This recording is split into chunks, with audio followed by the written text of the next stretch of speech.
Este episodio va a ser el segundo de Ciencias. El primero que hemos editado el 21 de enero de este año. Lo pueden encontrar en nuestro canal. Fue la primera presentación que se hizo de nuestra teoría de las investigaciones múltiples.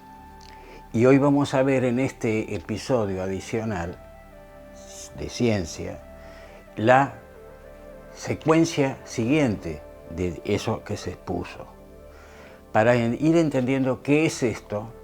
Y además ya les adelanto que en los próximos meses, el próximo mes posiblemente ya tengamos la edición del libro que contiene toda la teoría, los teoremas o el teorema correspondiente, demostración y todo lo demás. Bueno, para aquellos que quieran tener algo más concreto, ya lo vamos a tener de esa manera. Pero esto es un adelanto para ir incentivando a entender de qué se trata esto de la teoría de las investigaciones múltiples. Miren, cuando nosotros miramos la ciencia tenemos que pensar, para hacer una pequeña presentación adicional, tenemos que pensar que la ciencia tuvo distintas etapas y al principio el científico era un investigador independiente, moviendo un montón de conceptos. Con el correr del tiempo, cada rama de la ciencia se fue diversificando porque empezó a tener muchos conocimientos desarrollados y, por supuesto, imposible de que una persona llegue a tomar de cada rama todos los conceptos que hay ahí. Entonces, esa diversificación un poco nos hace perder la relación que hay entre las cosas, y eso tenemos que volver a recuperarlo. Esa es la función específica que tenemos con esta teoría, pero lo vamos a ir desarrollando bien. Miren, cuando uno dice investigación científica, ustedes saben que se hace una investigación completa, con todo lo que los métodos de investigación que ya sabemos, y todo lo que es por deducción, por ir buscando método inductivo, todo lo que son los métodos de cada una de las ramas científicas, que son independientes entre sí y cada uno aplica lo suyo. Y sobre todo sabemos que la ciencia matemática aporta muchísimo. Bueno, vamos a ver cómo se hace acá. Nosotros tenemos que entender cuál es la base que nosotros tenemos para esta teoría que estamos desarrollando. Primero, integrar en la diversidad. ¿Qué es eso de integrar en la diversidad? Nosotros tenemos un universo, y llamemos universo general, al concepto de base que es lo que está exterior a nosotros. Nuestra conciencia, cada uno, es el universo que tenemos que analizar, el todo de ese universo. Entonces, allí tenemos un principio que es: mi conciencia trata de analizar el lugar donde estoy, y el universo se incluye la vida cotidiana, e incluye el macrocosmos, el microcosmos, que es, ya sabemos, ese mundo que normalmente no vemos pero que coexiste con nosotros, y el intracosmos, nuestro cuerpo fisiológico, cómo funciona, que es algo muy complejo, es casi como si fuera un cosmos más, ¿no es cierto? Bueno, todo eso nosotros lo tenemos que ir integrando en ese concepto general de quiero saber dónde estoy y qué me dice la ciencia, las distintas ramas de las ciencias. Nosotros tenemos espacios multidimensionales y eso lo vemos. Coexistimos, como decíamos recién, en un mundo que es macrocósmico, que nos vemos cotidianamente, el mundo que vemos cotidianamente y donde vivimos en distintos lugares, con distintas facetas, con distintas etnias, y el mundo microcósmico, que también tiene múltiples múltiples facetas allí.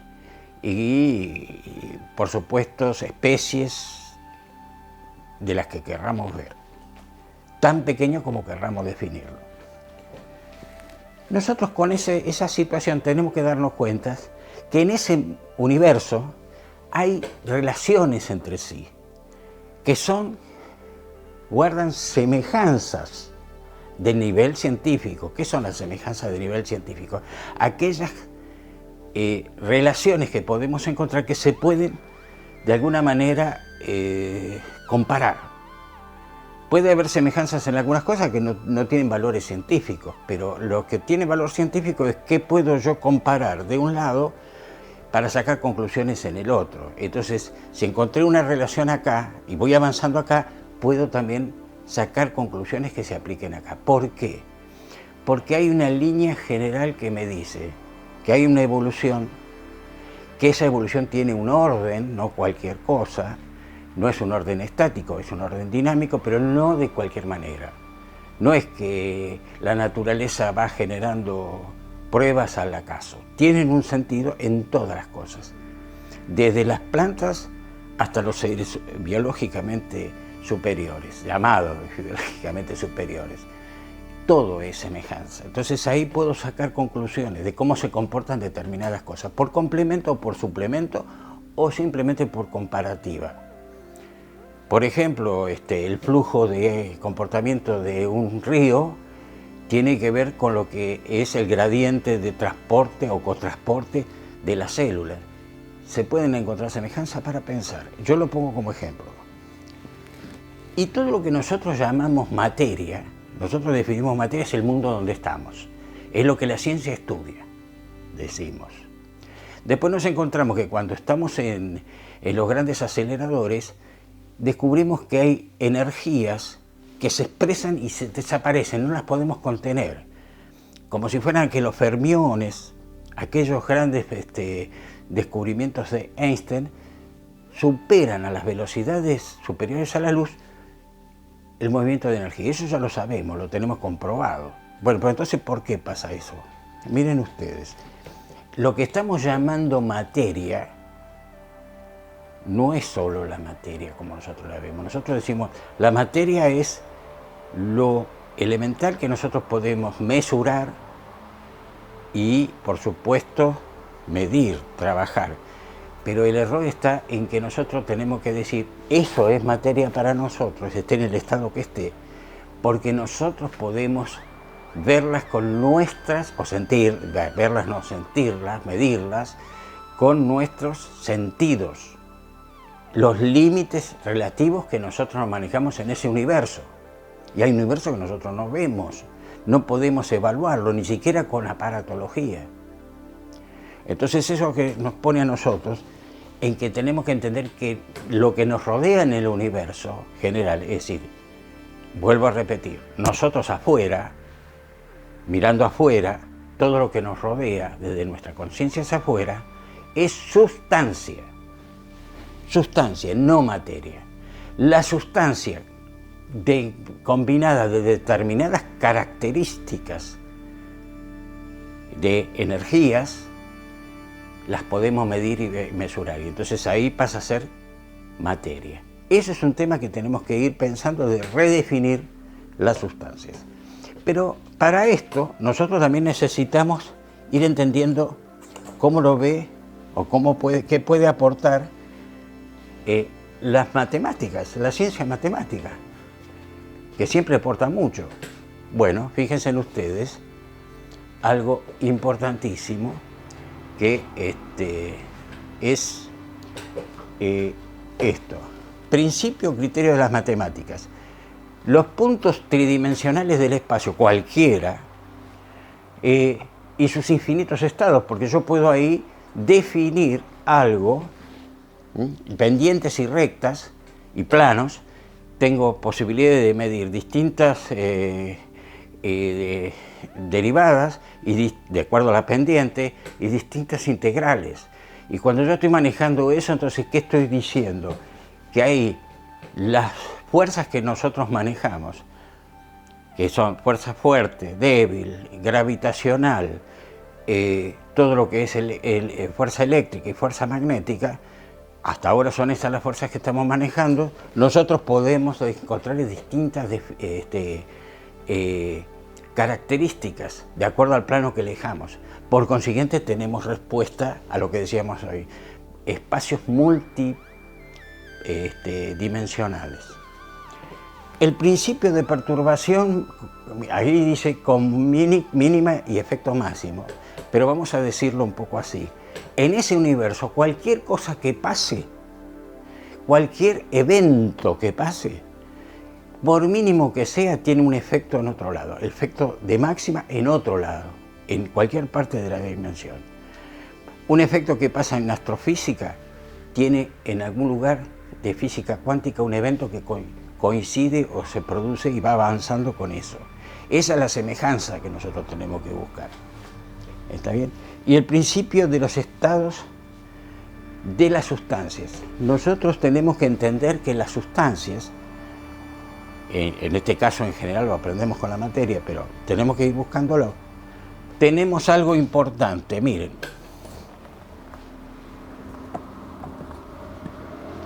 Principios de estados de la materia. Hoy se buscamos muchas veces los superconductores. Pero fíjense ustedes, en los últimos 50 años nosotros tuvimos algo importante, que fue las energías que se fueron descubriendo en el átomo, que permitió establecer distintos tipos de relaciones atómicas. Los modelos atómicos fueron cambiando, los quantum aparecieron ahí. Todo eso se fue, nos fue abriendo el panorama de qué pasaba con esas energías. Que Einstein decía, a la velocidad de la luz están los fotones. Después se fue descubriendo hadrones y de varios tipos. Las galaxias, los cuásares, los púlsares. ¿Qué diferencia hay con este esquema que vemos de una dispersión, una reacción atómica en un electrón? Y eso que vemos como flujos que se escapan de energía son energías que saltan del quantum que tenía ese electrón en un momento determinado. Nada, estamos viendo lo mismo. Y ahora hay un tema importante. Las condiciones, vamos a hacer,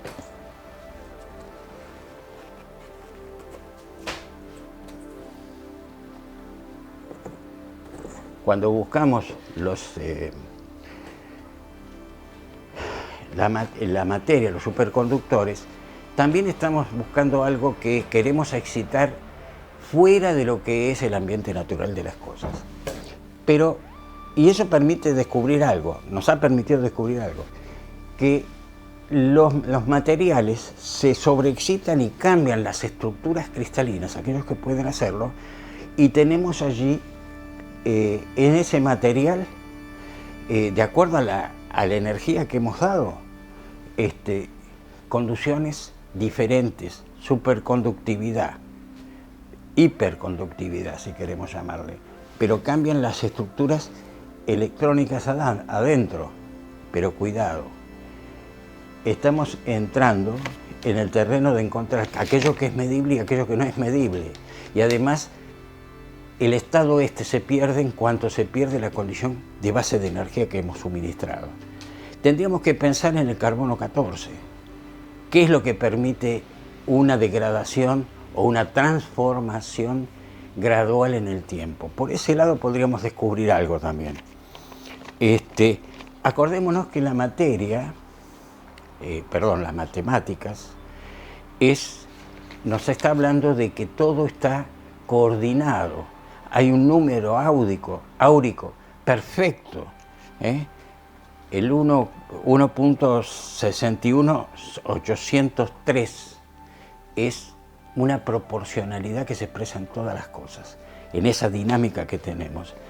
Y Bravais, las redes de Bravais, que ven acá, nos expresan de un mismo material, sobre todo de las llamadas antes tierras raras, que ahora son hadrónicas, las tenemos distribuidas distintas, acomodadas distintas en la última capa en función de las energías que hemos dado además, pero que no se pueden contener y se pierden. Bueno, entonces hay que pensar también en eso. Y fíjense en ustedes, les voy a poner 2 ejemplos para que vean que todo esto que estoy diciendo tiene aplicaciones donde no se había investigado.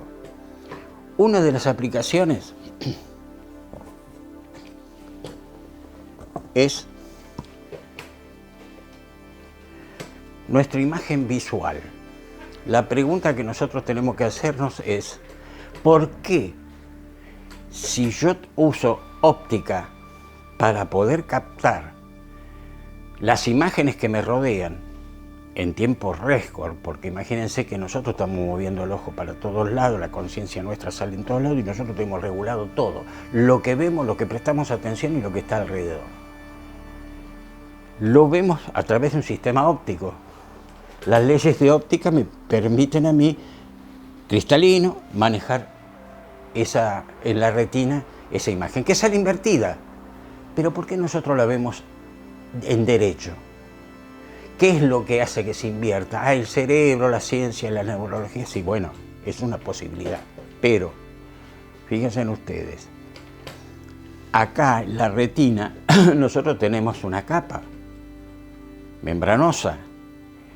Y en esa capa membranosa entramos en el terreno fotónico. Y en el terreno fotónico, al igual que pasa en algunas cámaras que nosotros tenemos, las inversiones de imágenes se producen allí. ¿Y por qué pasa eso? ¿Por qué se salta de una visión de leyes naturales de la óptica a física cuántica? Pareciera que fuera separada. No. Lo que pasa es que la única manera que hay para que nosotros como seres vivientes podamos percibir todas las cosas es por óptica. No hay otra. No hay manera. Porque cada uno de los espacios se capta y se envía directo a la retina. Pero si yo quisiera invertir de vuelta para que se vea al derecho esa imagen, tendría que recurrir a un ojo gigantesco. No hay manera que en este pequeño espacio que representa la cámara del ojo se pueda hacer por óptica. Entonces en la retina se produce la inversión. Sorprendente, ¿no? Y esa inversión implica momento, intensidad, todo de cada uno de los píxeles que se están captando ahí. Miren ustedes cómo hay que pensar. Y la otra, que no se sabía bien, cómo hace que en los citoplasmas se generen muchas veces conducta de microtúbulos que no se sabe por qué se generan de determinada manera, cómo se generan, sí, pero por qué se generan de determinada manera y mandan